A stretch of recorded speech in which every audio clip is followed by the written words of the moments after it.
Welcome back.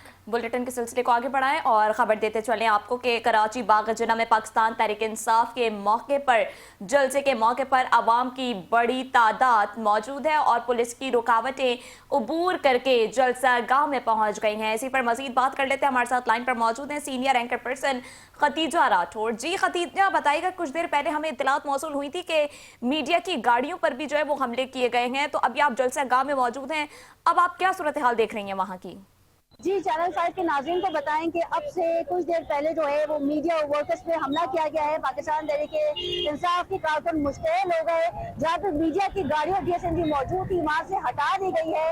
और अब ताज़ा तरीन अपडेट ये है कि हम विदाउट माइक यानी कि चैनल का माइक इस्तेमाल किए बगैर जो है वो आपको रिपोर्ट कर रहे हैं, क्योंकि जैसे जैसे चैनल का माइक या कैमरामैन हमारे हाथ में हमारे साथ होते हैं कैमरामैन, तो तब हम देखते हैं कि पाकिस्तान तहरीक इंसाफ के जो कारकुन है वो सहाफियों पे अटैक कर देते हैं, जिसके बाइस अब मेरे हाथ में जो है वो चैनल का माइक मौजूद नहीं है। लेकिन चैनल 5 की जो है ये रिवायत हम बरकरार रखेंगे और जिना ग्राउंड में जो भी वाकयात है उससे हम आगाह करेंगे।